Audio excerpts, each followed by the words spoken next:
Hello, I'm Boldy. Let me tell you the silent story of a woman who remained in the shadows, almost forgotten. The first human to defy God was a woman. She was cast out of paradise, erased from the records. So, who was Lilith? This is the silent story of a woman who said no, and perhaps the story of a war that never ends. With you or without you, the war between women and men. Lilith was created at the same time, from the same soil as Adam. Not from a rib, from the clay, with the same breath. From the beginning she knew she was equal. She lacked nothing. She had nothing extra. There was only equality. They walked together in the mornings of paradise. They tasted the same fruits. The same wind blew through their hair. But then, Adam began to expect something from Lilith. A gentle neck, eyes lowered, a calm acceptance. Lilith turned her head away. She only wanted to be equal. Side by side, not above, not beneath. But this idea disturbed Adam's peace. It broke God's silence, because at that time, for humanity, there was no sin yet. Woman had not yet been defined, and for humanity, disobedience was the first sin. Then, a second story began to be told. This time, the woman was created from the rib of man. Later, smaller, more passive, and beneath. Two creation stories, one of equality, the other of hierarchy. One side by side, the other in the shadow. Lilith belonged to the first story, and because of that, she had to be erased. One night, Adam said to her, "Submit." Lilith was silent, but her gaze was not. Then perhaps the first revolution in human history happened. Lilith fixed her eyes on his. "No," she said. It was shattering. Because in paradise, nothing had yet been called objection. When Lilith spoke that word, did the earth crack? Or was it only Adam's ego that was broken? Did God not hear this voice, or did he not want to hear it? And in that moment, Lilith's name began to be erased from the records, removed from the story, not from history, but from the narrative. But Lilith did not remain silent. She spoke the secret name of God. And she left paradise by her own choice. A woman had refused what was offered as a reward. A woman who left paradise. Was she to be called a hero or a demon? Lilith descended to earth. Her feet touched the soil, and from within she heard a voice rise. "No, I will not be erased."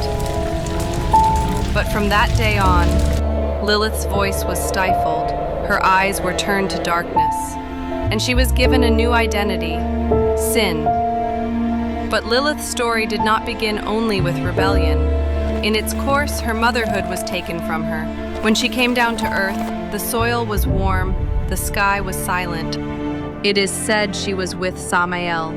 Lilith bore her first child there. She was forsaken. She was alone. But she thought motherhood could not know loneliness. Every day, new children were born. Hundreds, thousands. They multiplied like grass swaying in the wind. And then, one by one, the children disappeared. And from that day, a new story spread in whispers among people. Lilith was a child killer.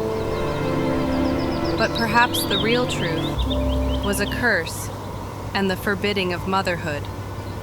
A mother's rage could not be contained in silence. Another legend spread, that she lay beside newborn babies, a shadow that came at night, strangling the infants. Yet Lilith only wanted her children back. In her own way, she was still a mother. One day they asked her, "Why do you strangle children?" She did not answer. She only bent to the earth and cradled an imaginary child in her arms. "I tried to hold them to my chest," she whispered. "It was not I who took them, but it was always you who accused me." If a woman's motherhood is taken from her, can she still remain an angel? From Lilith's eyes flowed not tears but darkness, for she could no longer cry, and perhaps that is why for centuries she has been remembered with both fear and fascination. She was neither a saint nor only a demon. She was the echo of a being whose motherhood was stolen, the echo of a woman whose voice was silenced. Lilith did not die. No one could kill her, because her body was made not only of earth, but of defiance, and defiance does not die. Time passed. People wanted to forget, because they were afraid. Yet Lilith merely changed her place. She did not become a ghost, not just a story. She became a whisper, a fear, a rumor, a dream. At night before women went to sleep, they began to check their doors twice. When children cried, mothers softly prayed, "Let Lilith not come." But she did not come, because she was already there, from the shadows, watching silently. And then, she began to show her face, not behind curtains, but in the light of cinema. In 1946, a woman appeared on the screen, Gilda, hair sliding off her shoulder, red lips, the spark of a cigarette, and the whole theater fell silent. Men fell in love. But at the same time, they were afraid. Because Gilda was not just beautiful, she was dangerous. Because she was beautiful in her own way. Then came Marilyn, a gust of wind, her white dress rising. The crowd applauded. Then Sharon Stone, just a single movement of her leg, and the world shifted. They gave them many names: daughter of the devil, the seductress, the dangerous woman. But one name was never spoken: Lilith. They wanted to forget. Yet in every woman, on every screen, in every scene, there was always a piece of Lilith. She had already changed form. She lived in Gilda's hair, in Monroe's gaze, in Stone's silent power, and she was always there. Behind the eyes that looked away, in the smiles of women who were applauded on stage, but left alone at home. Because when a woman chose her own allure, when she wanted to be herself, suddenly she became suspicious. And it was in these very moments that Lilith returned. But this time without a name, not as a whisper, but as a silent force. Throughout history, other women too were punished for their strength, their curiosity, or their questions. One of them was Pandora. She had been given all the beauties of the world. The gods sent her as a gift. But there was something that unsettled them. The woman was too beautiful and too intelligent. So she carried a box, a secret, a test, a trap.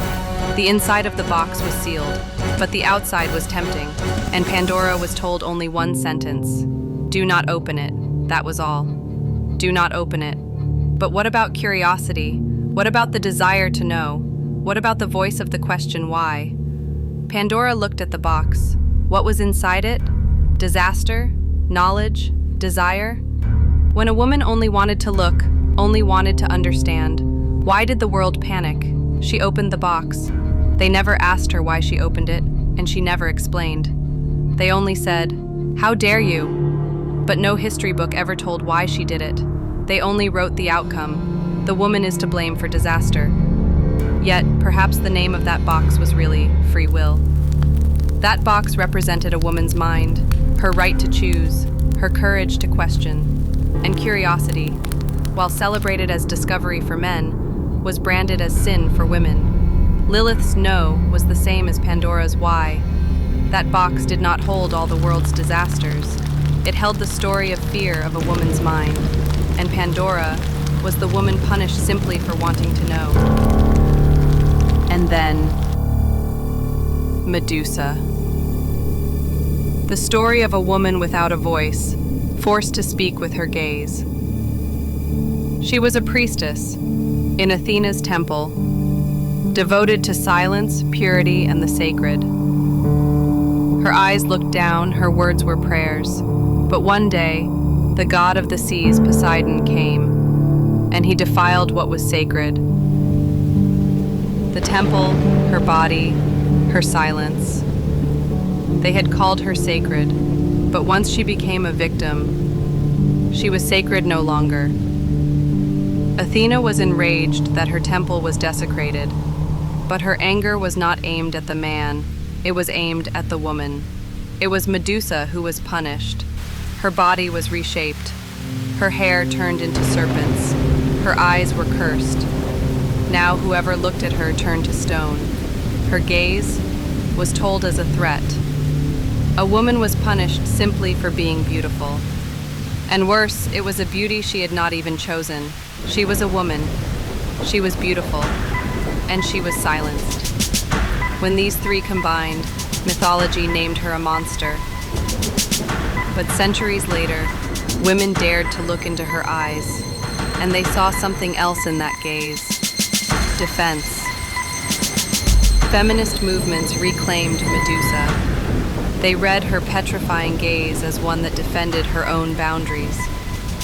The look that said, "Do not touch me."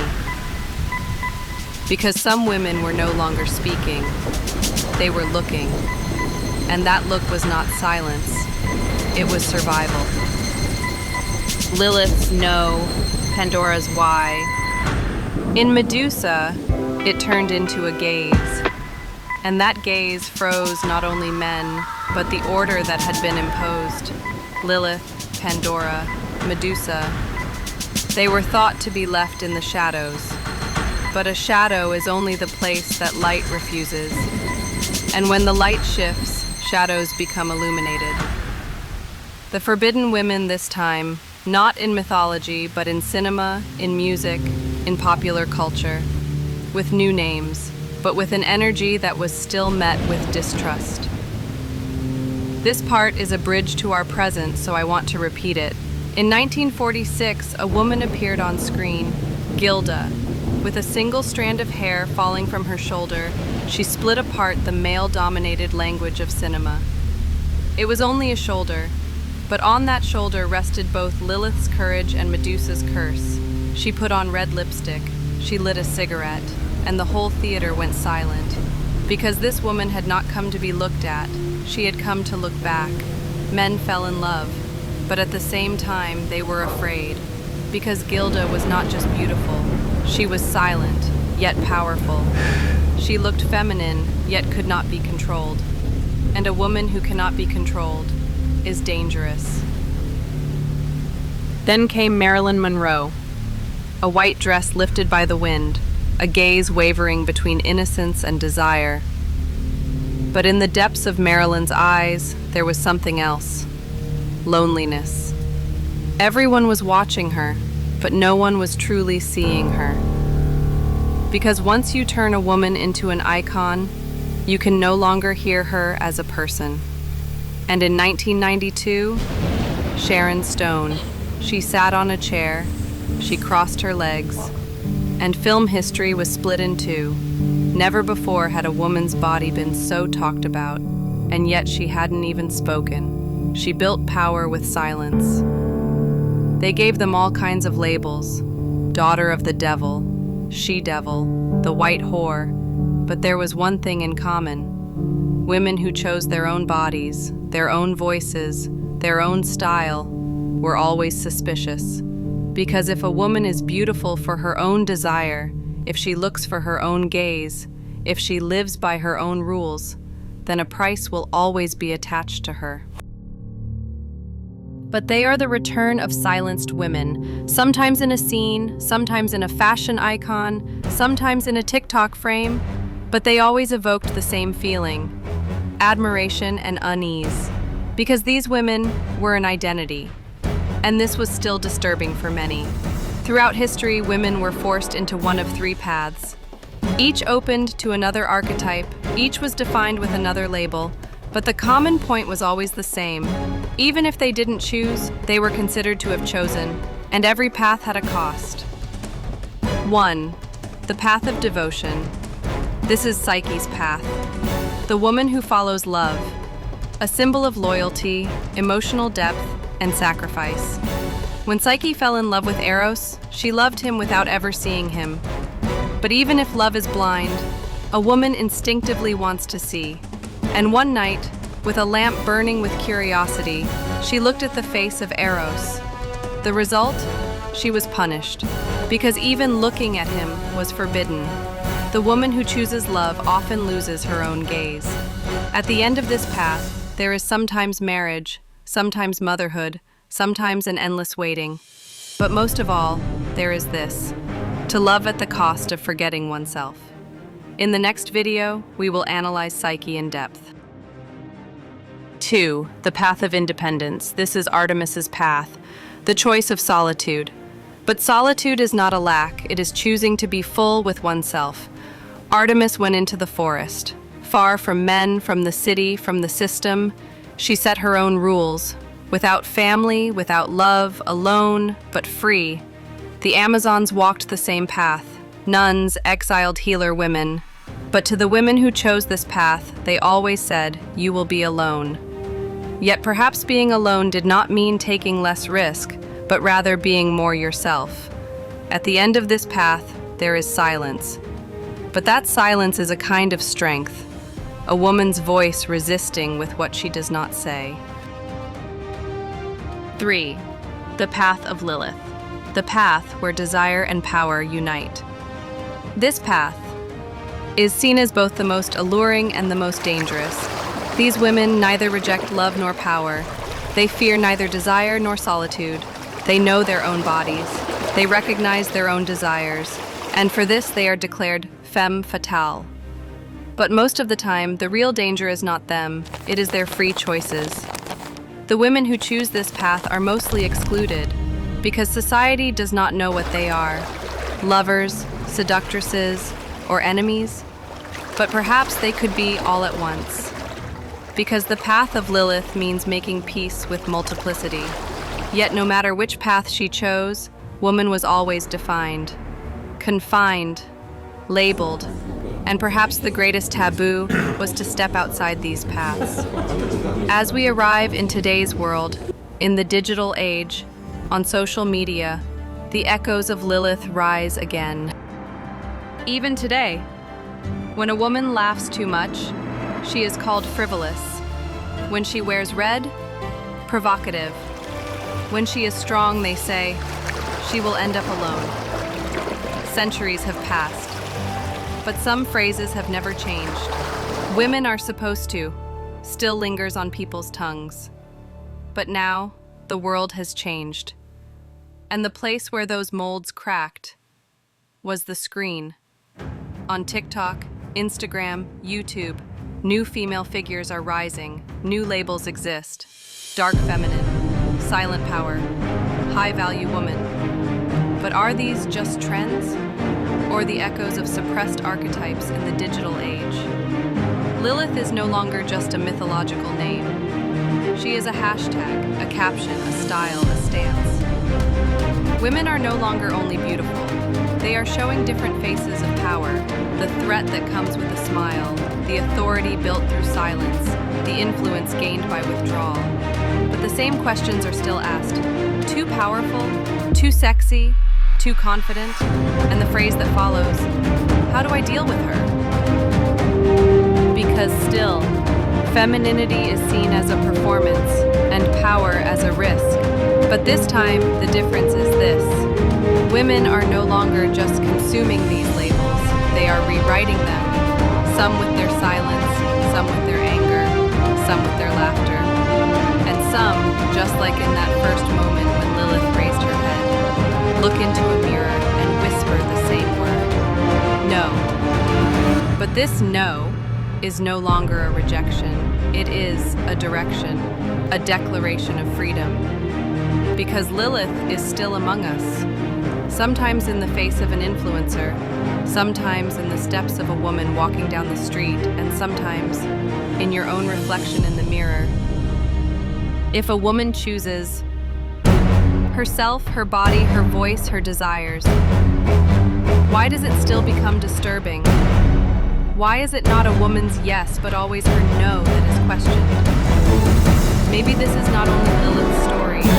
Maybe this is the shared story of all forbidden women. And maybe we are still living inside an unfinished war, not only between women and men, but also between the different women within. Between the obedient and the rebellious. Between the one who loves and the one who is desired. Between the one who wants to be seen and the one who fears being seen. Some women chose love, but the ring, symbol of love, was it truly a sign of eternal devotion or of an invisible chain? And Psyche, she risked everything for love. But in the end, what did she find? A reward? Or only her own shadow? All of this belongs to another narrative. Because this is not just a story, it is a journey. We began with Lilith, but there is more to come. The hidden meaning of Psyche and the ring, the calm and the storm in Aphrodite's birth, and the question of whether a man and a woman can belong to one another without ever touching. This video series will continue, because these questions are not yet fully answered. And maybe some questions exist not to be answered, but to be asked again.